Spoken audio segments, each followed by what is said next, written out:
Bonjour. Dans cette présentation, j'aimerais vous parler des mécanismes actuels pour la protection des investisseurs étrangers à l'étranger, c'est-à-dire, dans notre cas, notamment de la pratique suisse pour assurer que des entreprises suisses dans d'autres États obtiennent une protection de leurs droits en vertu du droit international. C'est un domaine qui est d'une grande actualité, très controversé, mais extrêmement important pour la Suisse qui héberge un grand nombre d'entreprises qui investissent à l'étranger. Alors, certains d'entre vous savent déjà que ce domaine, ce rapport triangulaire entre individus, voire investisseurs de l'État A dans l'État B, qui veut obtenir une protection grâce à l'intervention de son État de nationalité est très controversé. Normalement discuté dans le cadre de la protection diplomatique et aujourd'hui dans d'autres instruments. Alors, la Commission de droit international a débattu pendant de nombreuses années pour adopter un instrument dans ce domaine, ce qui n'a finalement été le cas, mais cet instrument reste très controversé et n'a été vraiment soutenu que par très peu d'États. La question du fonds, bien sûr, pour l'investisseur, c'est, comme dans la protection diplomatique, de savoir quels sont les droits de ces étrangers. Est-ce que c'est notamment en vertu du droit coutumier, est-ce qu'il existe des droits de nature coutumière de l'investisseur étranger? Est-ce qu'on peut le dériver de la tradition du droit des étrangers? Est-ce qu'on peut parler même d'un droit coutumier concernant la protection des investisseurs? Alors certains États, notamment les pays développés, qui eux, bien sûr, ont des investissements importants à l'étranger, défendent normalement qu'il y ait plusieurs principes. Par exemple, le principe que l'investisseur étranger soit traité de manière juste et équitable, qu'on lui accorde la pleine et entière sécurité. Ce sont les formulations qu'on trouve normalement dans la pratique des États. Et surtout, ce qui souvent est très important, que si une entreprise étrangère devrait être expropriée, cela devrait se faire selon certains critères et en payant une indemnité. Alors là, c'est particulièrement controversé, tandis que les États d'origine, de nationalité des investisseurs disent que de telles expropriations ne peuvent avoir lieu que si c'est dans l'intérêt public, si c'est non discriminatoire et si l'indemnité est adéquate. Les pays hôtes où ces investissements étrangers se trouvent souvent sont opposés parce qu'ils voient leur contrôle de leurs propres ressources, la souveraineté sur leurs ressources naturelles par exemple, en danger, et ils disent que ce droit coutumier qui est invoqué par les pays développés est finalement une invention qui n'est pas réel, mais qui sert simplement pour défendre les intérêts des pays riches. Une discussion qui est particulièrement importante là-dedans, c'est de savoir quelle serait, le cas échéant, une indemnité adéquate. Alors, il existe une fameuse lettre du secrétaire d'État, c'est-à-dire du ministre des Affaires étrangères américain des années 30, Cordell Hull, et ce monsieur Hull est à la base ou à l'origine de ce qu'on appelle normalement la Hull Formula, la formule Hull, pour expliquer ce qui est une indemnité adéquate. Et dans cette lettre, il dit que l'indemnité doit être prompte, effective et adéquate. Mais ça va beaucoup plus loin de ce que beaucoup de pays en voie de développement sont prêts à accepter.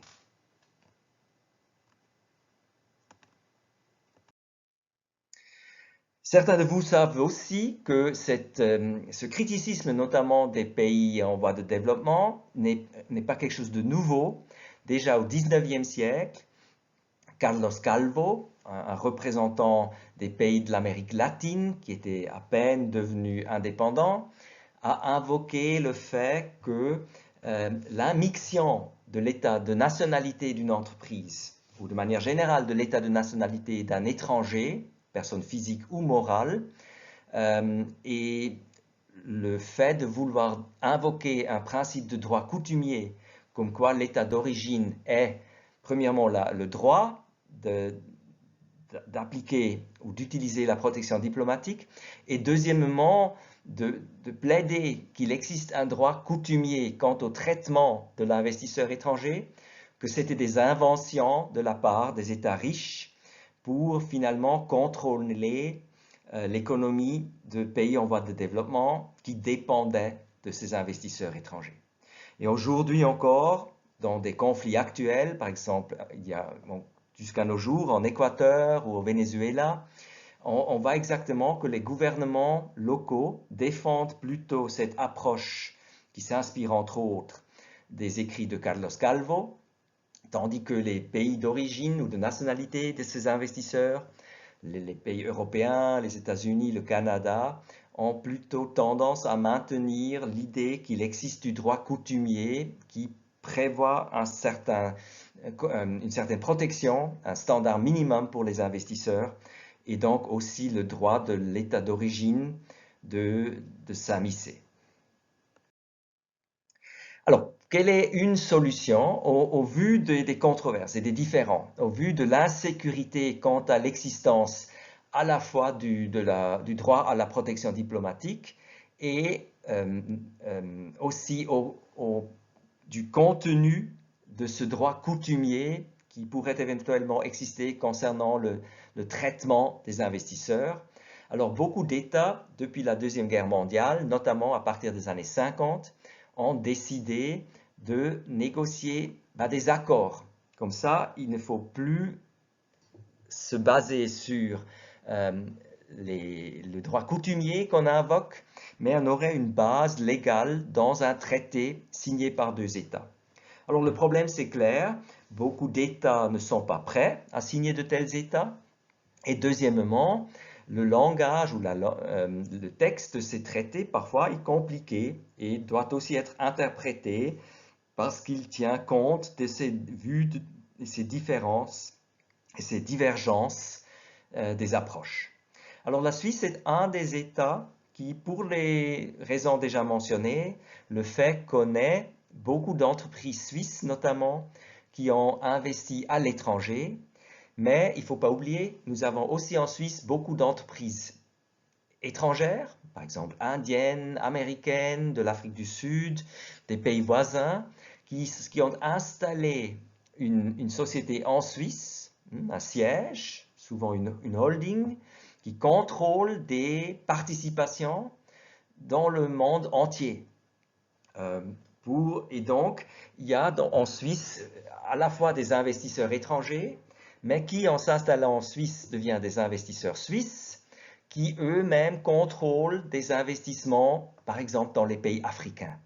Et donc, pour tous ces investisseurs qui ont une nationalité suisse, la Suisse négocie de tels accords. Elle en a plus que 120 aujourd'hui.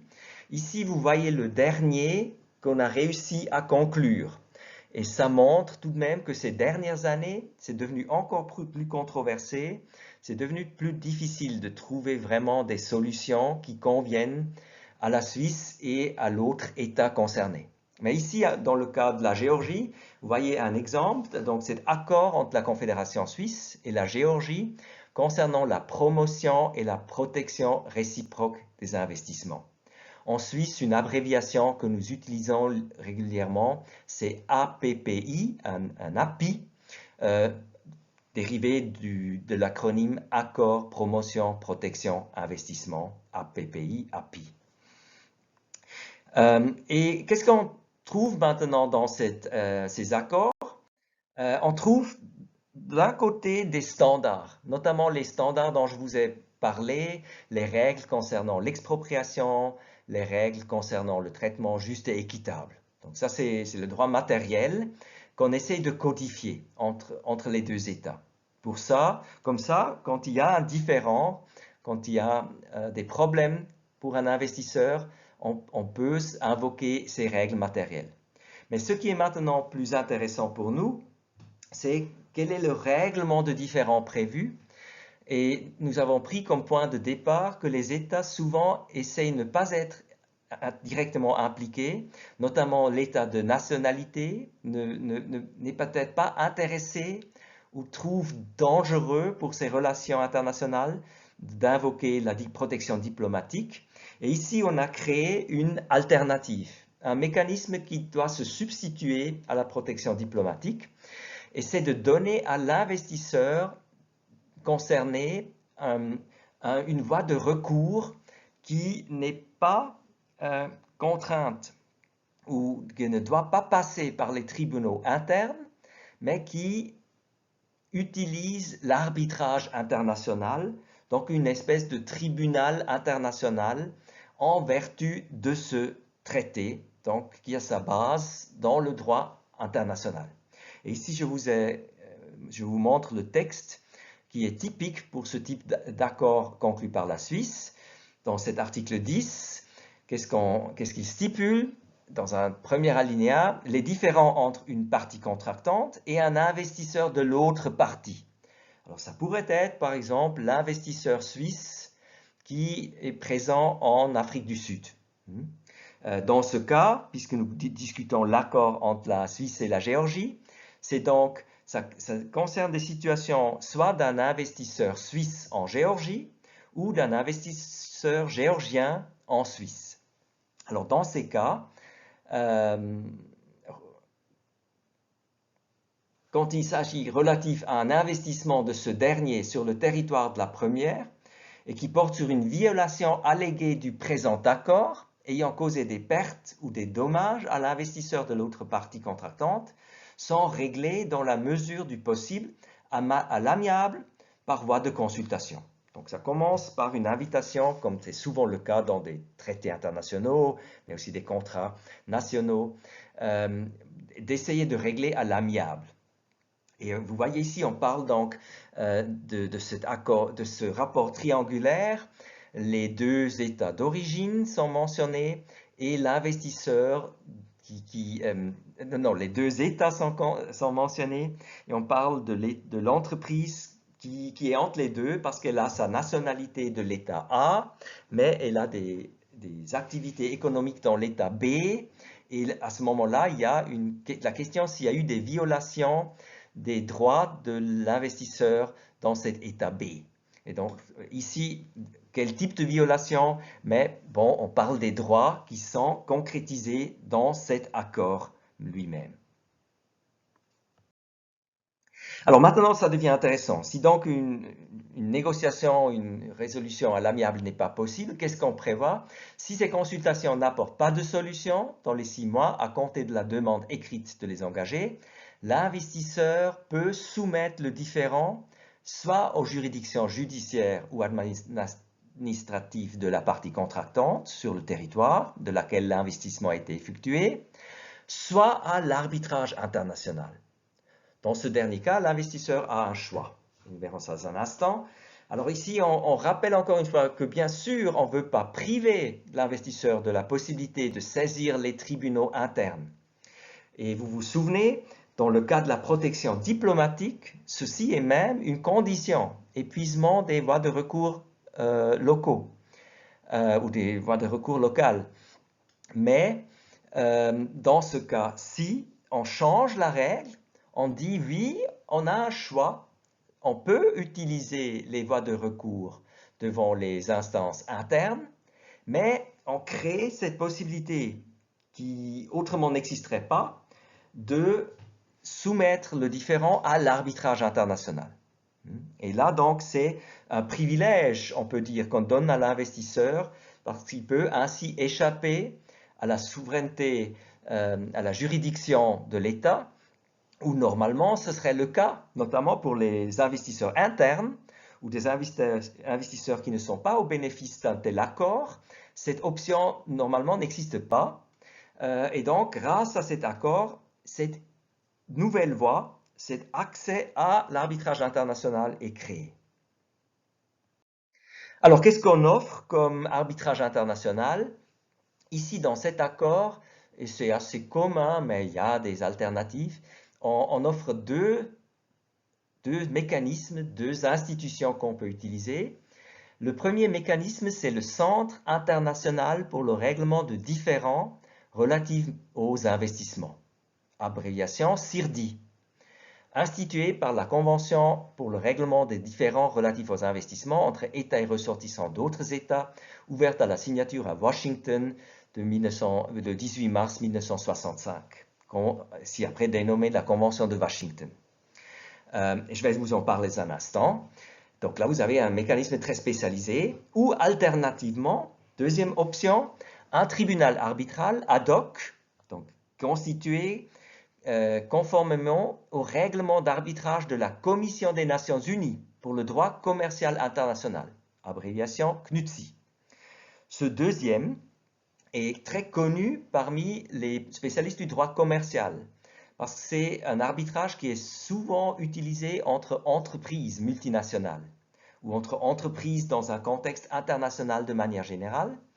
Vous voyez, il y a eu un rôle dans la rédaction de ces règles des Nations Unies. Et ce qui est intéressant ici, c'est qu'on utilise quelque chose qui d'habitude est utilisé entre particuliers dans un différend qui implique un État.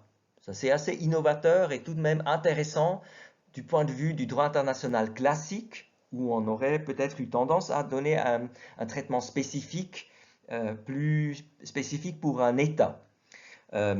Mais c'est une option qui, ici, a été acceptée par la Géorgie et la Suisse. Et comme j'ai déjà dit, c'est aussi assez commun.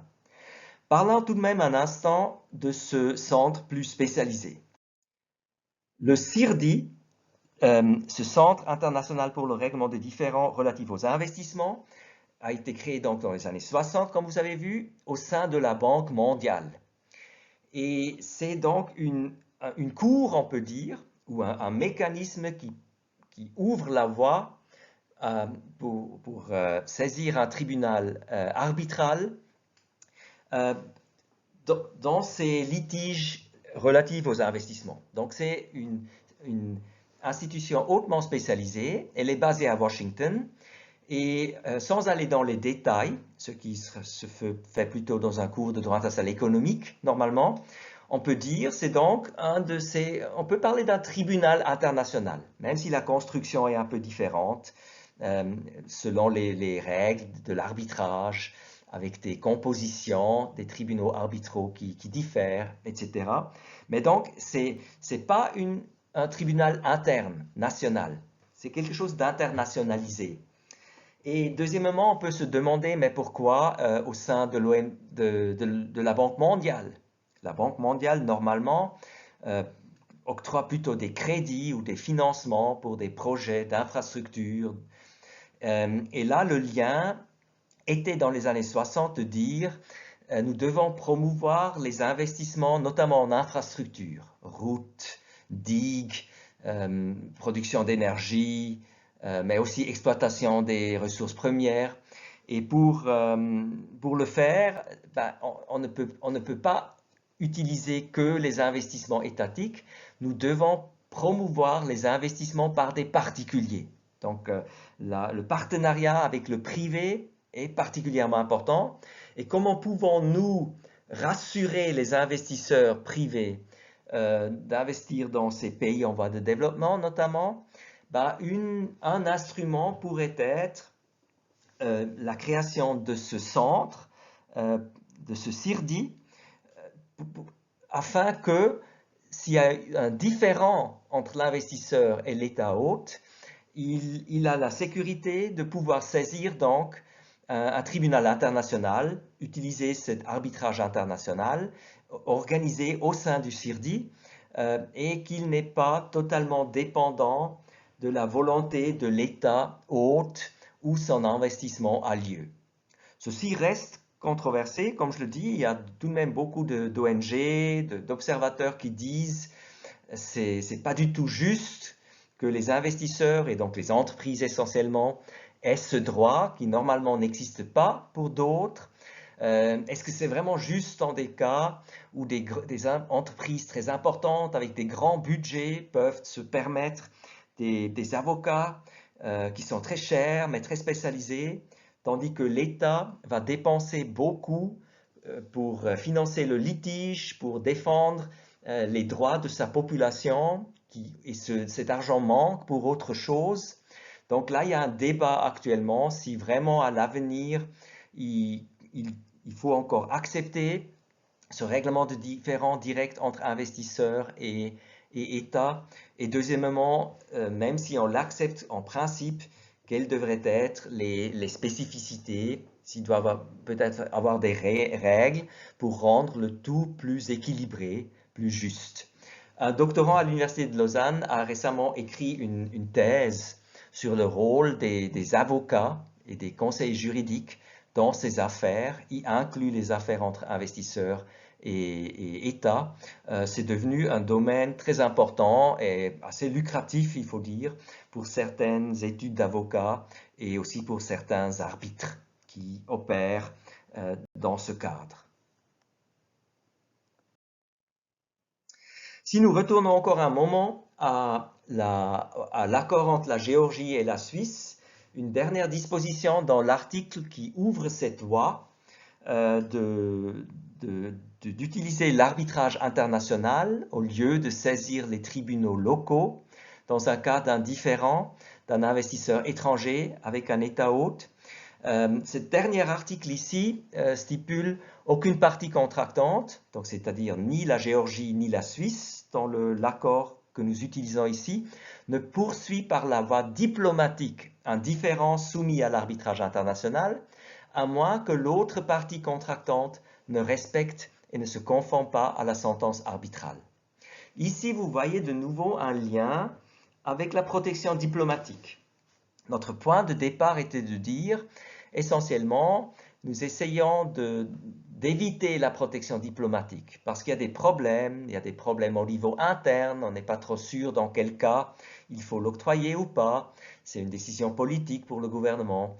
Et même si c'est accordé, on voit que ça peut créer des problèmes entre les États juste à cause d'un investisseur.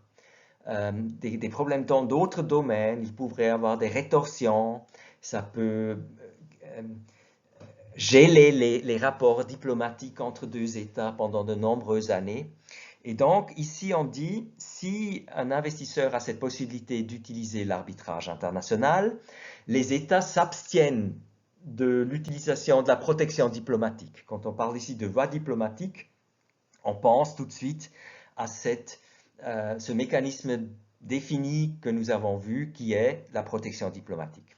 Et vous voyez dans la dernière partie de la phrase, tout de même, que la protection diplomatique peut tout de même jouer encore un rôle. On dit que si, lors de cet arbitrage international, il y a eu un règlement, et normalement, ça prend la forme d'une sentence arbitrale. Hein, c'est le règlement publié et fait par le tribunal arbitral, s'appelle normalement une sentence arbitrale. Et si cette sentence arbitrale par la suite n'est pas respectée, notamment par l'État, hein, l'État hôte ou l'investisseur étranger a eu des problèmes et a revendiqué le respect de ses droits, à ce moment-là, on peut tout de même retourner à cet ancien mécanisme classique, mais controversé, qui est la protection diplomatique. Donc vous voyez, même dans ce cas, on ne veut pas totalement écarter la protection diplomatique, mais les cas d'application sont beaucoup plus réduits. Et ça montre aussi, encore une fois, que donc ce règlement de différend entre investisseurs et État, et en anglais, on parle normalement de ISDS, Investor State Dispute Settlement, et comme je vous ai dit, ce sont des négociations et des discussions très très importantes actuellement. Par exemple au CIRDI qu'on a mentionné, mais aussi à la CNUTSI qu'on a mentionné, pour réformer ce système.